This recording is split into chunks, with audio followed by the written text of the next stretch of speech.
గురూజీ 72 గంటల్లోనే ఫోన్లోని అద్భుతమైన జ్యోతిష్య పరిష్కారం చూపిస్తారు. నమ్మండి, నమ్మకపోండి, ఇది నిజం. శ్మశాన కాళి రుద్ర చౌడీదేవి ఆరాధకులు నంబర్ 1 వశీకరణ స్పెషలిస్ట్ గురూజీ.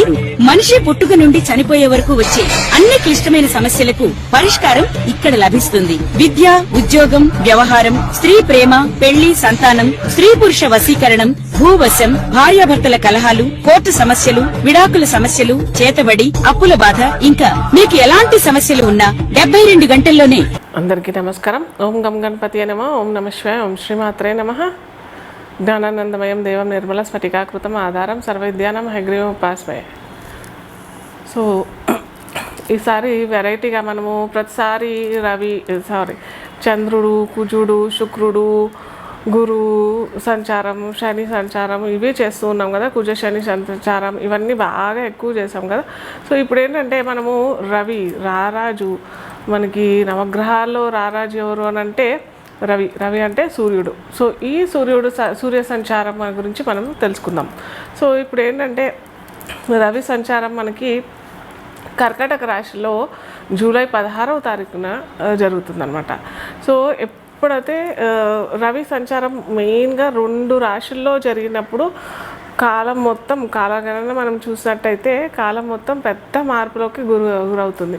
ఒకటి మకర రాశి సంచారం, అంటే మకర సంక్రమణం ఎప్పుడైతే రవి జరుగుతాడో అప్పుడు మనకి వేసవి అంటారు చలి తాపం తగ్గి వేసవికి వెళ్తూ ఉంటాం అనమాట. అప్పుడు స్టార్ట్ అవుతుంది. అది స్టార్టింగ్ పాయింట్ మనకి మకర రాశిలో రవి సంచారం జరిగినప్పుడు మనం మకర సంక్రాంతి అని కూడా అంటాము మనము. సో అక్కడ పంటలు కోయటం, కొత్తగా మనం సంక్రాంతి జరుపుకోవటము, కొత్త పంట వచ్చిన సందర్భంగా అందరికీ పంచడము ఆ పంటని, అలాగే దైవ సమర్పణ చేయటం, తర్వాత మనం కూడా అందరం సెలబ్రేట్ చేసుకోవడము సంక్రాంతికి మూల కారణమవుతుంది. సో అది తర్వాత మనకి అప్పటి నుంచి ఏమవుతుందంటే రవి ఎప్పుడైతే మకర రాశిలో సంక్రమణం జరిగినప్పుడు మనకి కాలాన్ని చూసినట్టయితే కూడా చెప్పాం కదా, చలికాలం నుంచి మెల్లిగా వేసవి తాపానికి గురయ్యే టైం, అంటే భూమి గురయ్యే టైము స్టార్ట్ అవుతుంది. ఎలా అంటే అప్పుడు ఏంటంటే రవికి భూమికి రవికి డిస్టెన్స్ మనం చూసినట్టయితే దగ్గరగా వచ్చేస్తాడు అనమాట. అంటే రవి ఏదో దగ్గరికి రావడం కాదు, ఇక్కడ మనము భూమి సంచరిస్తూ ఉంటుంది కదా, భూమి తిరుగుతూ ఉంటుంది. ఆకర్షణ శక్తి వల్ల ఏమవుతుందన్నమాట, భూమి దగ్గరగా రవికి దగ్గరగా, అంటే సూర్యుడికి దగ్గరగా రావడం మూలంగా మనకి ఈ తాపం పెరిగిపోవడం, వేసవి రావటం, ఇవన్నీ మనము మకర సంక్రమణం రవి చెందినప్పుడు మనకి ఇవన్నీ మనము ఎక్స్పీరియన్స్ అవుతాం. అది ఒక పెద్ద మార్పు, కాలంలో ఒక పెద్ద మార్పు అయితే మకర రాశి సంక్రమణం. నెక్స్ట్ మార్పు వచ్చేది ఎప్పుడు అని అంటే మనకి కర్కాటక రాశిలోకి రవి సంచారం చేసినప్పుడు, రవి సంక్రమణం కర్కాటక రాశిలో జరిగినప్పుడు అప్పుడు ఏంటంటే ఈ వేసవి తాపం తగ్గి వర్షాలు స్టార్ట్ అవ్వటము ఇలాంటివన్నీ జరుగుతుంటాయి మనకి. ఎప్పుడైతే రవి కర్కాటక రాశిలో ప్రయాణం చేసినప్పుడు అప్పుడు మనం దాన్ని దక్షిణాయనం అని అంటాం. మనము అందరము ఏంటంటే దక్షిణాయనము, ఇదేంటి ఉత్తరాయణం అని ఊరికే అంటూ ఉంటారు. ఏంటి ఇదంతా డిఫరెన్స్ అని అంటే, మనం ఎప్పుడైతే ప్రకృతిలో మనము స్పెండ్ చేస్తామో, ఎప్పుడైతే మనకి దృశ్య రూపకంగా మనము దృశ్యాన్ని వీక్షించే ప్రయత్నం చేసినప్పుడు మనకి ఈజీగా తెలిసిపోతుంది. మీరు సూర్యుని గమనించండి. ఎప్పుడైతే సూర్యుడు నార్త్ సైడ్, అంటే ఉత్తరాయణం కొద్దిగా సూర్యుడు సెంటర్ మార్నింగ్ చూసినప్పుడు సూర్యోదయం నుంచి కాలక్రమేణా రోజు గడిచిన కొద్దీ ఉత్తరం వైపు ప్రయాణం జరిగిందని అంటే అది మొత్తం ఉత్తరాయణం అవుతుంది. ఎప్పుడైతే సూర్యుడు దక్షిణాయనం అని అంటే సౌత్ సైడ్ ఎప్పుడైతే ప్రయాణం స్టార్ట్ చేయడం మొదలు పెడతాడో అది దక్షిణాయనం అవుతుంది. సో దీనివల్ల మనకేంటి ఉపయోగము, మనకేంటి డిఫరెన్సెస్ వస్తాయి అని అంటే, మనము ఒక్కొక్క రాశి, అన్ని రాశులు మనము చూసుకుందాం. మేషరాశి నుంచి మనకి మీన రాశి వారికి ఎవరెవరికి ఏ ఫలితాలు వస్తాయి అది మొత్తం మనం ఇప్పుడు తెలుసుకుందాం ఒక్కొక్కటి. నెక్స్ట్ ఇప్పుడు కర్కాటక లగ్నం వస్తుంది. కర్కాటక లగ్నం తెలియని వారికి రాశి చూసుకున్నట్టయితే కర్కాటక లగ్నానికి అధిపతి ఎవరు అంటే ఇక్కడ చంద్రుడు అనమాట.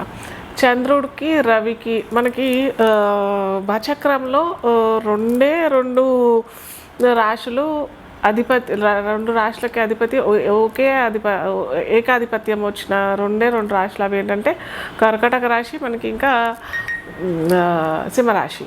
సో ఇక్కడ సింహరాశికి కర్కాటక రాశికి అధిపతులైన రవిచంద్రులు ఇద్దరు మిత్రులే. ఎందుకంటే ఇక్కడ మనము భౌగోళికంగా చూసినట్టయితే కూడా మనకి ఇక్కడ చంద్రుడికి ఎక్కడి నుంచి అతని ఆకర్షణ, అతని లైటింగ్ ఎలా వస్తుందనంటే రవి ద్వారానే వస్తుంది. కాబట్టి ఇక్కడ మనకి జ్యోతిషపరంగా చూసినట్టయితే కూడా ఇక్కడ మనకి వీరిరువురు మిత్రులు.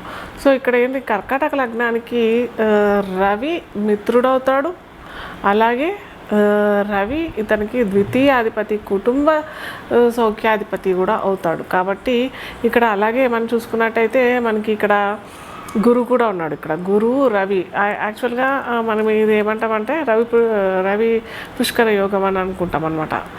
ఎప్పుడైతే గురువారం రవి నక్షత్రం వచ్చిన, రవివారం గురు నక్షత్రం వచ్చిన గురు అర్క పుష్కర యోగము లేకపోతే రవి పుష్కర యోగం అని కూడా చెప్తామన్నమాట. సో ఇక్కడ ఏంటంటే గురు రవిలు ఇద్దరూ కలిసి మనకి కర్కాటక రాశిలో కర్కాటక లగ్నంలో ఉన్నారు. కాబట్టి ఇది ఒక మంచి ప్లస్ పాయింట్, ఇది పెద్ద పాజిటివ్ థింగ్ అనేది చెప్పచ్చు మనకి. ఇక్కడ కుటుంబ అభివృద్ధి చెందడము, ఫైనాన్స్లో ఇబ్బందులు ఎప్పటి నుంచో లాంగ్ టైం నుంచి ఫైనాన్స్లో ఇబ్బంది చెందినవి కూడా తొందరగా క్లియర్ అయిపోవడము, లేదా ఫైనాన్స్లో చిక్కుల్లో ఉన్నాయన్నీ కూడా అంటే ఇరుక్కుపోతుంటాయి కదా మన ఫైనాన్స్ కొందరికి, ఆ ఇరుక్కుపోయినవన్నీ కూడా ఏదో రకంగా రావటం ఇలాంటివన్నీ జరుగుతాయి. కుటుంబంలో అభివృద్ధి అని అంటే వివాహం జరగని వాళ్ళకి, లేదా వివాహం కోసం ఎన్నో ఇయర్స్ నుంచి తాపత్రయపడే వాళ్ళకి, ఎందుకంటే ఇక్కడ గురువు శుభకారకుడు అయిన గురువు కూడా ఇక్కడ కర్కాటక రాశికి నవమాధిపతి అవుతాడు గురువు. అలాగే షష్టాధిపతి, భాగ్యాధిపతి. నవమాధిపత్యాన్ని మనం భాగ్యాధిపత్యం కూడా అని అంటాం.